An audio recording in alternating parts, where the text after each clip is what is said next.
Olá, bem-vindo ao canal 8, um espaço onde ciência e espiritualidade se encontram. Aqui exploramos física quântica, consciência e o despertar interior. Fique agora com a conversa sobre o livro Quebrando o Hábito de Ser Você Mesmo. E bom despertar! Sabe aquela sensação de estar preso, repetindo os mesmos padrões dia após dia, quase que no piloto automático? E se a grande chave para a mudança não estiver em mudar o mundo lá fora, mas sim a nossa mente, aqui dentro? Bom, hoje a gente vai mergulhar nas ideias da primeira parte do livro do Dr. Joe Dispenza, Quebrando o Hábito de Ser Você Mesmo. Vamos descobrir como a ciência pode, de fato, nos ensinar a criar uma nova realidade. Essa citação já começa com uma ideia bem radical, né? O maior hábito que se pode quebrar é o hábito de ser a gente mesmo.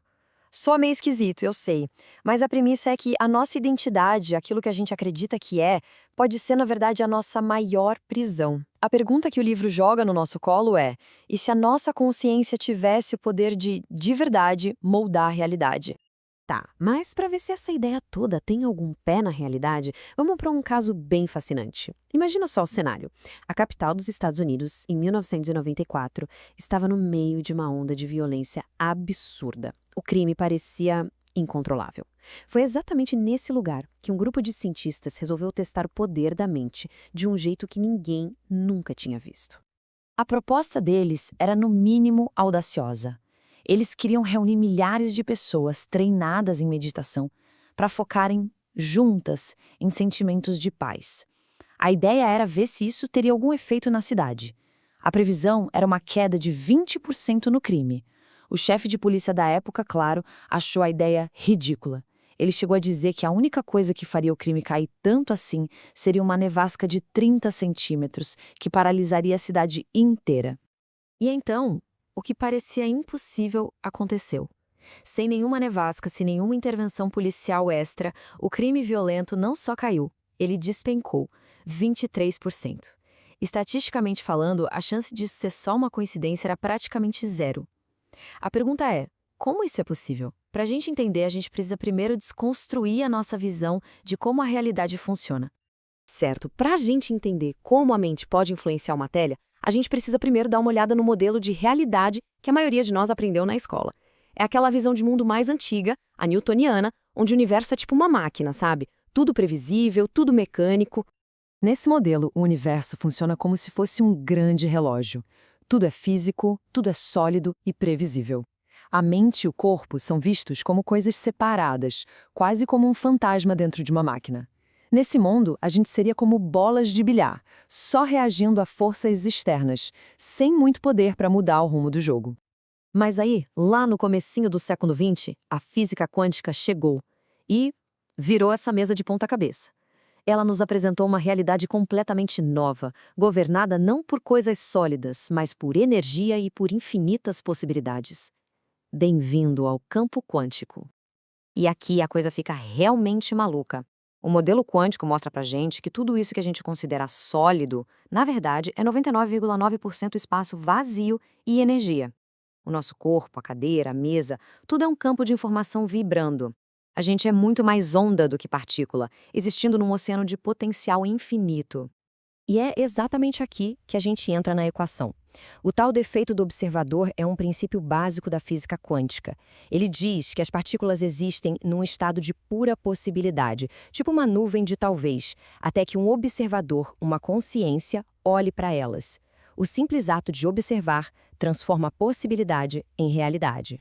Peraí, se o ato de observar cria a realidade lá no nível das partículas, o que isso significa para a nossa vida? Significa que, nesse campo quântico, já existem todas as realidades que a gente possa imaginar. Existe uma versão da gente que é super saudável, outra que é próspera, outra que é feliz. Elas estão todas lá como ondas de probabilidade, só esperando que uma consciência as escolha. A grande questão é, como a gente faz para escolher? A resposta está no que podemos chamar de nossa assinatura pessoal. E é aqui que a física quântica deixa de ser uma teoria maluca e se torna uma ferramenta prática para a gente criar a vida que a gente quer. E os dois ingredientes principais para isso são os nossos pensamentos e os nossos sentimentos. Pensa assim, ó, é bem simples de entender. Os nossos pensamentos sobre o futuro que a gente quer são como um sinal elétrico que a gente envia para o universo. Mas só o pensamento não é o suficiente. Os nossos sentimentos, aquela emoção forte que a gente sente como se nosso futuro já tivesse acontecido, essa é a carga magnética que atrai essa nova realidade de volta para a gente. Quando o que a gente pensa e o que a gente sente estão em perfeita harmonia, em sintonia, a gente cria o que o livro chama de estado de ser. Essa é a nossa assinatura eletromagnética. E aqui está o ponto mais importante de todos. O campo quântico não responde aos nossos desejos ou às nossas reclamações. Ele responde à nossa energia, à nossa vibração, a quem a gente está sendo no momento presente. Ok, se a gente tem todo esse poder de criação, por que a vida da maioria das pessoas continua sempre a mesma? Por que é tão comum a gente se sentir preso? A resposta está num ciclo vicioso muito poderoso que o livro chama de o loop do hábito. Pensa na nossa rotina. A gente acorda na mesma cama, vê as mesmas pessoas, faz o mesmo caminho para o trabalho. Cada um desses elementos familiares do nosso ambiente externo dispara uma rede de neurônios correspondente no nosso cérebro, fazendo a gente ter os mesmos pensamentos de sempre. E esses pensamentos não são inofensivos, não. Eles liberam uma cascata de reações químicas no nosso corpo. E essas reações químicas geram sentimentos. Pensamentos de preocupação criam sentimentos de ansiedade. Pensamentos de frustração criam sentimentos de raiva. E o corpo da gente acaba se acostumando, quase se viciando nesses sentimentos. E é aqui que o ciclo se fecha. Esses sentimentos familiares agora começam a influenciar os nossos próximos pensamentos. Se a gente se sente ansioso, a gente vai ter mais pensamentos de ansiedade. A gente fica preso nessa rodinha de hamster, onde pensar leva a sentir e sentir leva a pensar da mesma forma. O nosso passado está literalmente recriando o nosso presente, dia após dia. E isso, veja bem, não é psicologia de autoajuda, é neurociência.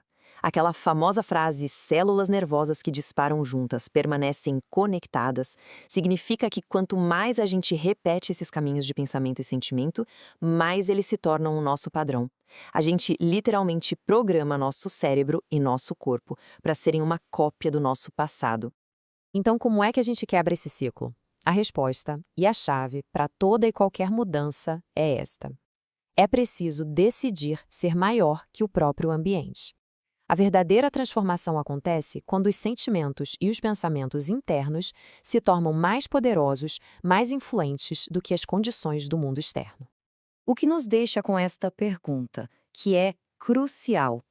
Se os nossos pensamentos e sentimentos de hoje estão criando a nossa vida de amanhã, vale a pena parar um momento e observar que futuro a gente está ensaiando agora. A primeira parte do livro nos dá um mapa. Ela nos mostra que não somos vítimas do nosso passado, mas sim os criadores do nosso futuro. O poder, como sempre, está aqui dentro, na nossa mente e no nosso coração. Agradecemos por ter ficado com a gente até o final deste vídeo. Se essa mensagem fez sentido para você, considere se inscrever no canal. Deixe o seu like, ou o seu dislike se preferir. O importante é a troca sincera. E conte pra gente nos comentários o que podemos melhorar ou qual tema você gostaria de ver aqui. Porque o Canal 8 é um espaço de aprendizado. E todos nós estamos aprendendo juntos.